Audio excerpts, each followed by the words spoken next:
Okay, so on this situation, to prevent excessive deflection of a 3-meter long cantilever beam subject to a load of 2 kilonewtons per meter, its free end is attached to a tension rod. So you're given the beam properties such as the area, modulus of elasticity, and the moment of inertia.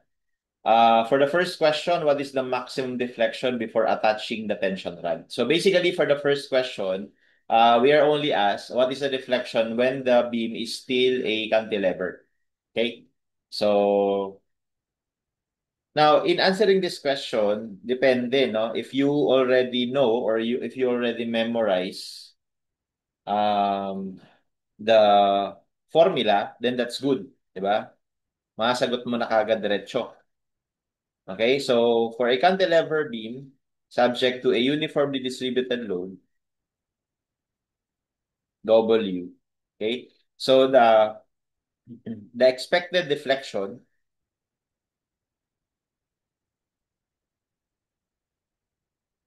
is WL to the fourth over 8EI. That's already a formula. Okay, and I would recommend that if you are going to take the board exam or even mga mock board, to remember this already so that you will not waste time in deriving it. But just in case na makalimutan, always remember to use yung mga natutunan natin sa strength of materials na deflection methods and as well as a theory of structures. So for this one, kunwari lang, hindi ko siya kabisado, we can use conjugate beam or area moment method, no? Pero for this one, I believe conjugate beam is far easier. Kasi mangyari lang dito, we will draw the moment diagram, no? So una, we have to find the reaction. So meron tayo reaction dito na R, tapos meron tayo dito moment reaction, M.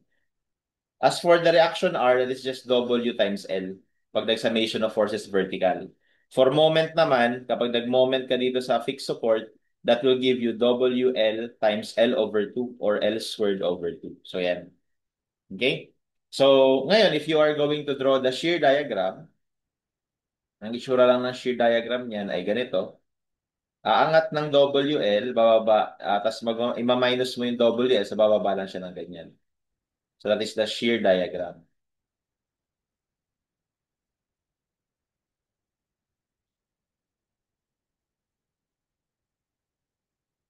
Okay, as for the moment diagram, okay, so as we can see, meron tayo ditong moment na counterclockwise. So sa pagdodrawing ng moment diagram, ang convention na sinusunod natin, if we are drawing the moment diagram from left to right, ang sinusunod natin na convention is counterclockwise negative and then clockwise positive. Okay? Sa kapag may naka-apply na concentrated moment. So this time, we have counterclockwise, so that is negative. So ito yan. Okay, so WL squared over 2. And then you will subtract this area. So kapag kinompute mo yung area niyan, it will just give you this WL squared over 2. Pero positive, di ba? Positive. So i-add negative to, so i-add mo. So mag-zero lang. Okay, so ang itsura ng curvature ganito, second degree. Ayan. Okay, so second degree ito. Ito first degree. Okay, so the reason why I draw the moment diagram is because, again, pwede natin gamitan ng ano to, ng area moment method para ma-derive yung deflection o di kaya conjugate beam. Me personally, comparing area moment and conjugate beam, I prefer conjugate beam. Okay, kasi yung parang yung conjugate beam kasi is a simplification ng area moment method. Okay?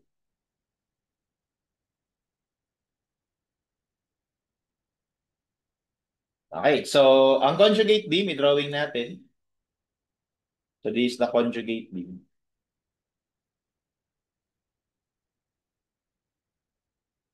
Okay, so di ba ang conjugate beam is yung equivalent beam na ang loading niya is yung moment diagram. Okay? So ito kunwari yung conjugate beam natin. Okay, so ito yung rules sa conjugate beam. Kapag fixed support yan, pagdating sa conjugate beam, magiging free end siya. Kapag free end naman siya sa original beam, magiging fixed support naman siya sa conjugate beam. So ito yung fixed support. Okay? Tapos sabi ko nga, yung loading natin is galing sa moment diagram. So ibig sabihin, ito yung loading natin. Kung ano itsura ng moment diagram, yun yung loading. Ayan. Tapos ang magnitude nito ay WL squared over 2. Okay, tapos lagay na natin dito yung EI, no? EI para kumbaga moment diagram, okay? Divide natin ang EI. So kaya magkakaroon ako ng EI dito. So yung moment, yung mismong value ng moment, di-divide na natin ng EI. And dito naman constant yung EI, no? So no problem. So this is going to be our conjugate beam. And ang dapat lang natin matandaan dito sa conjugate beam method is kung ano man yung shear dito sa conjugate beam, equal yun sa slope sa real beam. Kung ano yung moment sa conjugate beam, equal yun sa deflection sa real beam. Okay? So in short, para makuha natin yung deflection sa real beam, kukunin lang natin yung moment dito sa conjugate beam. So itong conjugate beam na to, meron din siyang reactions, ano? So bali, meron tayo ditong reaction, no? So reaction sa conjugate beam. Okay? Tapos meron din tayong moment reaction dito sa conjugate beam. Okay? And actually, para hindi na tayo magtagal, total lang, hinahanap lang na naman natin is yung deflection. So, kunin lang natin yung moment. So, yung moment na to, ito yan, yung moment dito. So, ibig sabihin guys, kung ano yung moment dito sa point na to, yun yung deflection sa point na yan pagdating sa real beam. Which is yun mismo yung hinahanap natin. Okay? So, kunin na lang kagad natin yung moment. So, moment sa conjugate beam ay equal sa, syempre, yung area nito, yung resultant niyan. So dahil ito ay second degree, so tandaan natin na yung spandrel, this is a spandrel actually. This is a spandrel. So ang area ng spandrel ay 1/3. No? Kapag second degree, 1/3. 1/3 ng base L times height. Ito. WL squared over 2EL. Ayan. Okay, tapos yung location niya dito, actually yung location niya galing dito sa isang side, location ng centroid niya, dahil spandrel ito sa second degree, yan naman ay 1/4 ng L. Okay? Tapos sa kabila, kung 1/4 yung kabila, itong kabila ay 3/4 ng L. Okay? So, ibig sabihin, yung moment nito will be 1/3 times L times WL squared over 2EI. Okay? Times yung moment arm na 3/4 of L. So, lumalabas ngayon ay moment sa conjugate beam ay, simplify natin, cancel to, magmumultiply ito, so magiging 8. So therefore, magiging WL, L times L squared times L, so L to the fourth over 8 EI. Yan ngayon yung moment sa conjugate beam that will turn out to be the deflection sa real beam. WL to the fourth over 8 EI. So same lang doon sa sinulat ko sa taas. Okay? So like I said, kung alam mo na to, gamitin mo na. Okay? Kung halimbawa naman, gusto mo instead of conjugate beam, you will apply double integration method, pwede rin naman, no? Double integration method. Kaya lang medyo mahaba lang ng kaunti itong double integration method para sa beam na to. Okay, pero pakita lang natin for the sake of review. So, ang gagawin natin is magka-cut tayo ng section, no? Near the right end, no? So, magka-cut tayo ng section tapos i-analyze natin itong left side. So, kunwari mag-cut ako dito. Ito na kunwari yung kinat ko na section. Ayan. Okay? Tapos meron tayo ditong load na W.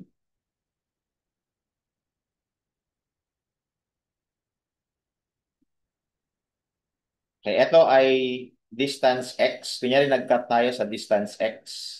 And then meron pa rin tayo ditong reaction, ano? Na WL. Tapos meron din tayo ditong moment reaction. na WL squared over 2. Okay? So, bali, i-define lang natin kung ano yung moment dito. Ano yung moment dito. Okay? So, yung moment dyan, according to our double integration method, that is EI y double prime. Yun yung moment doon. Okay, tapos meron lang tayong sinusunod ulit dito na convention. Ang convention na sinusunod natin dito sa moment kapag double integration method is clockwise will be positive and then counterclockwise would be negative. Now, you might be thinking that it's going to be, kumbaga, confusing at times. No? Kailan ba talaga negative, kailan positive yung moment? So, ito ay convention na sinusunod natin sa double integration method kapag nag-cut tayo at consider natin yung left side. Magbabaliktad yan kapag nag-cut ka tapos consider mo yung right side. Pero paano mo ba ito maaalala? No? After a while, no? After few days, few weeks, paano mo ito maalala during exam? So ito yung paraan para maalala mo siya. Isipin, itong conventions na to, itong mga conventions na to, is actually merong kinalaman sa bending effect. Bending effect nung moment. Okay? So, di ba, meron tayong dalawang klaseng bending effect. Positive bending tsaka negative bending. Okay? So, the reason why clockwise is positive kasi, di ba, nung nag-cut tayo ng section, ito yung original natin na beam. Yan. Okay? Kapag in-applyan mo yan ng clockwise rotation na moment, anong gagawin niya dito sa beam na to? So, kailangan mo lang imagine. So, di ba, babaluktutin niya ng ganitong paraan. Gaganyanin niya. Okay? And as you can see, yung bending natin dito is positive bending kasi nakasmile yung beam natin. Okay? And basically, yun yung tinatawag natin na positive bending. Para naman doon sa kabilang direksyon, ito yung original beam natin. So, isipin mo lang kung ano ba yung magiging effect nito. Kumbaga, I'm telling you na, what if, sir, nakalimutan ko sino yung positive siya negative siya. Ito yung paraan para maalala mo siya ulit. Isipin mo lang na ang conventions na to, huwag mong kakalimutan na may kinalaman sa bending effect sa beam. So ngayon, kapag in-applyan ko siya ng gantong moment, ano mangyayari doon sa beam? Gaganto siya. Gaganyan siya. Okay? And as you can see, nabaluktot siya ng pa-sad face. So that's why ito, positive bending.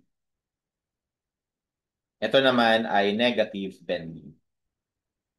So yung sinasabi ko, no, na pinanggalingan nitong convention na to sa double integration method. Ang maganda kasi kung ito yung gamit natin na convention ay sa dulo, it will also be correlated doon sa direction ng deflection tsaka ng slope.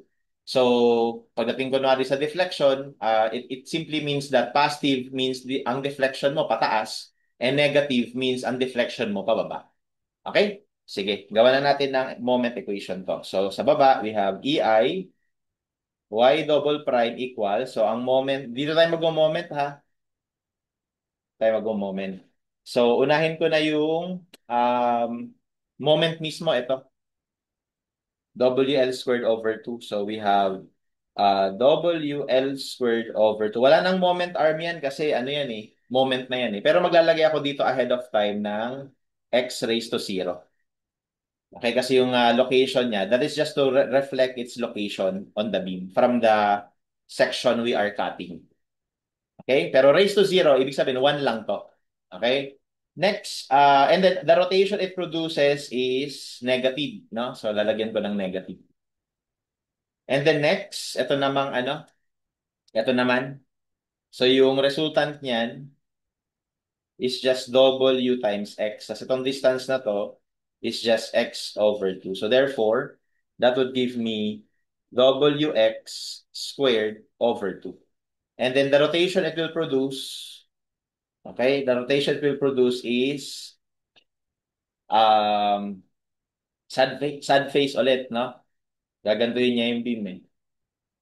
Okay, pagka inikot niya yung beam, gagantuhin niya yung beam. Di ba? So, negative. Okay, and lastly, itong reaction na to. Okay, so we have WL times X. Okay, and then the rotation is clockwise, so this is positive. So, yan ngayon yung moment equation natin. Alright, so ngayon, all we have to do is to integrate y prime na to. So, integrate natin to ha. So, with respect sa x tayo mag-integrate ha. Ito.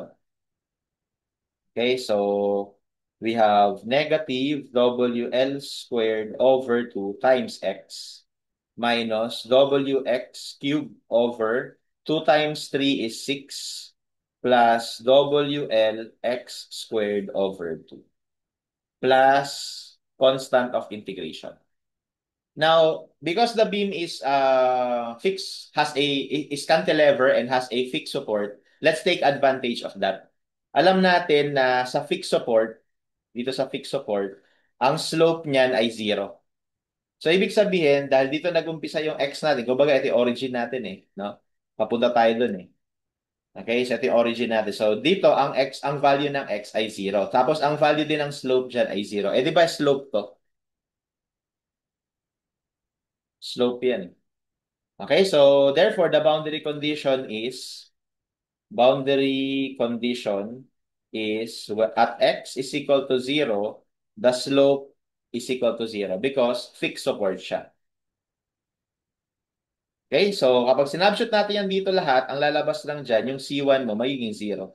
Kasi 0 to, 0 to, 0 to, 0 din to. So C1 will just become 0.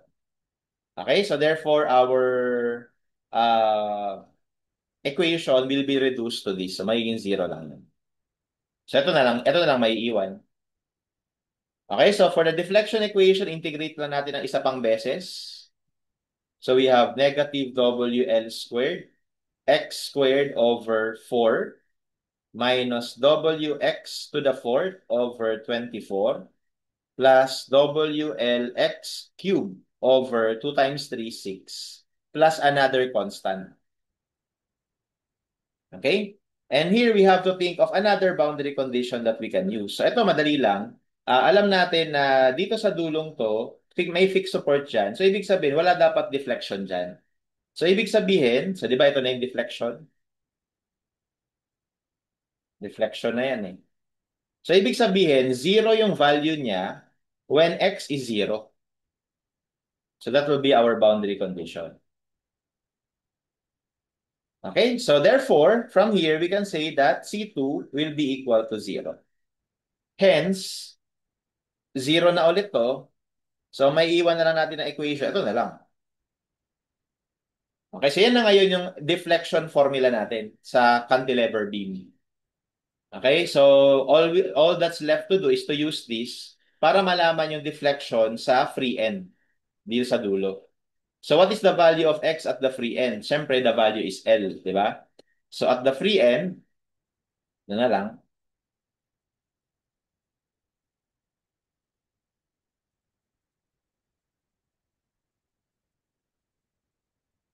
Okay, the value of x is L. So therefore, yung EIY natin will be equal to negative W squared, WL squared times L squared over 4 minus WL to the fourth over 24 plus WL times L cubed over 6. Okay? So pag sinimplify natin yan, may iwan na WL to the fourth. Okay? So we have negative 1/4 minus 1 over 24 plus 1 over 6. And that gives us negative 1 over 8. So, negative 8. Okay? Tapos, di ba meron ditong EI? So, divide mo na lang. Ayan. So, yan naman yung deflection natin ulit sa free end. Alright? So, again, now, there's multiple ways for us to do that. So, just in case lang na makalimutan, pwede tayong gumamit ng conjugate beam or double integration method. At hindi lang yan, pwede ka rin mag-area moment method, Pwede ka rin mag three-moment equation, no? So marami tayong pwedeng gamitan. Pero anyway, pinaka-the best is kabisaduhin, lalo na kung basic lang yung loading condition. No? Kagaya nito, very basic na loading condition. At saka lagi siyang naitatanong, lagi siyang na-encounter. Kaya maganda, memorize na to. Okay, so to answer number one, bali, direct substitution lang if you already know the formula. So, ito yung W, and then ito yung L, 3. Okay, tapos may E, may I. O, di substitute lang natin. So, therefore, for number one, okay, so the deflection at the free end is W, in W, 2, tapos 3. So, 2, um, tapos 3. So, kailangan lang yung ano dito, yung conversion dito, ha? Yung 3, gawin nating mm to the fourth over 8 E. So, yung E natin, 200 gigapascal. Gawin nating megapascal. Tapos yung I, 5.12 times 10 to the 6. Okay? So, to check the units, eto naka-mm. Ni-raise sa 4, so mm to the 4. Ito, ginawa kong megapascal. Di ba ang megapascal ay Newton per mm squared? Ito ay magiging mm to the 4. No? Tapos ito, naka-kilonewton per meter. So ngayon, itong part na to, actually ang pinaka-goal dito guys, kapag nagko-compute tayo ng mga ganyan na naka-SI, ang lagi kong iniisip ay para maging uniform lahat, kino-convert ko lahat sa Newton tsaka millimeters. Na doon ko lagi dinadala para ang magiging sagot mo kung ano man 'yan, kung deflection man 'yan, naka-millimeters na. Kung stress man 'yan, edi naka-megapascal na. Kaya doon magandang dalhin lahat, Newton tsaka mm kapag naka metric system, no? So itong kilonewton per meter actually, yung kilonewton per meter, kasi gusto natin itong gawing newton millimeter, di ba? So, i-multiply natin siya ng 1,000 newton kada 1 kilonewton para mag-cancel to. Tapos para naman maging mm yung meter, bali 1 meter, di-divide natin ng 1,000 mm para mag-cancel naman to. So actually, mapapansin ninyo, Newton, millimeter na yan. Pero yung 1,000 na minultiply mo at saka dinivide mo, magka-cancel lang din. Kaya dito, masasabi natin guys na yung kilonewton per meter ay same lang sa Newton per mm. Same lang yan. Kaya ito, hindi na natin kailangan i-convert. Pwede na rin yan na isipin na Newton per mm. So ito na ngayon yung computation natin. So therefore, the deflection would be 2 times 3,000 to the fourth over 8 EI.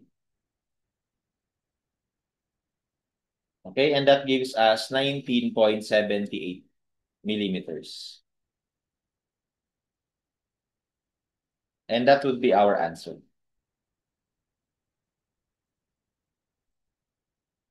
Okay, so that's letter D. Next, if the resulting tension in the rod is 2.5 kilonewtons when attached to the beam, find the maximum moment at the fixed end. So sa number 2, ang setup ay may beam tayo, may fixed support, tapos meron ditong tension rod. Yung tension daw dito is already known to be, ang sabi sa problem, 2.5 kilonewtons. Tapos di ba, maliban dyan, meron pa tayong uniform load dito. Okay, and that was, ano yun, 2 kilonewton per meter. And then the length here is 3. So actually dito, pinapahanap lang, ano yung moment reaction dito?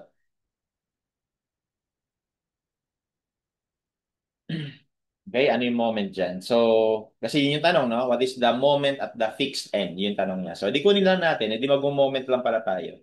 Moment tayo sa fixed end equals 0, assuming counterclockwise positive. So, we have M, and then 2 times 3 times 3 over 2, di ba? Yung resultant nito.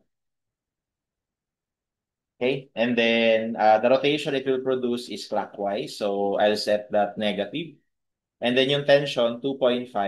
Ang moment arm is 3. Tapos, ito will give us counterclockwise. So, that will be positive. And that is all equal to 0. So, from there, we can solve for our moment. So that would be 2 times 3 times 3 over 2 minus 2.5 times 3. So that gives us 1.5.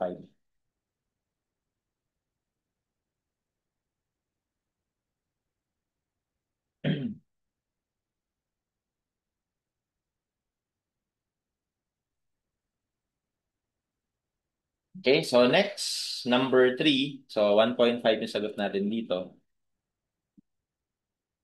Determine the maximum span moment if the tension in the rod is also 2.5. So pinapahanap yung maximum span moment. So dito mag-ingat tayo ha. So ang pinagkaiba nito dito naka-specify na pinapahanap yung moment sa fixed end. Dito sa buong span, ano daw yung maximum moment? Well, most of the time, kapag cantilever, actually, yung maximum moment is kung ano yung nandun sa fixed support. Kaya lang, ito ay naglagay kasi ng additional support dito. So, naging ano siya, naging prop beam siya. So, kapag prop beam, pwedeng dalawa yung maging moment niya na maximum. Yung isa, positive, yung isa, negative. No? And makikita natin yung sa moment diagram nito. Okay, so di ba alam na natin na ito ay 1.5. So kapag drawing natin yung shear diagram nito, o nga pala, kunin natin yung reaction dito. Ito, simple lang naman yan, summation of forces vertical. So we have 2 times 3 minus 2.5. So that gives me 3.5. So magiging itsura ng shear diagram niya, ganito. Aangat ng 3.5,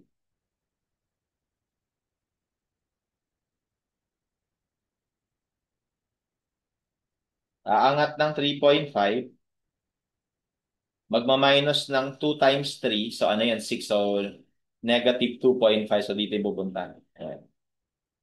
Okay, 2.5. Tapos aangat ng 2.5 dahil dun sa tension. So ito yung shear diagram. So as you can see, meron tayo dito point of zero shear. Di ba? So kunin natin yung location yan. Kung ito ay x, ito ay 3 minus x. So by ratio of portion, we have x over 3.5 is equal to 3 minus x over 2.5. So this gives us a value of x.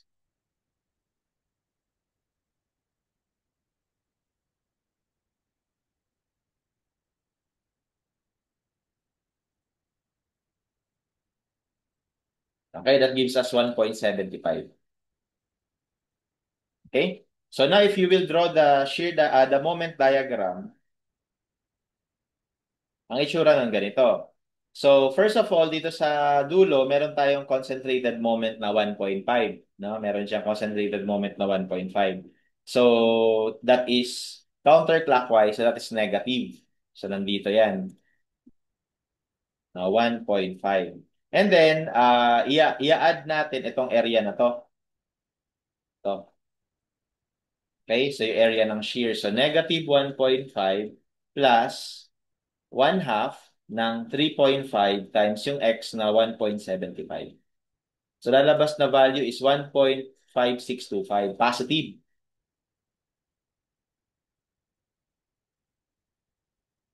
Okay, so gaganto yan, di ba? Gaganyan. Tapos pagdating dito, maging 0 dapat. So minus 1 half ng 3 minus 1.75 times 2.5. Okay, 0. So ganito yung tsura ng diagram. Moment diagram.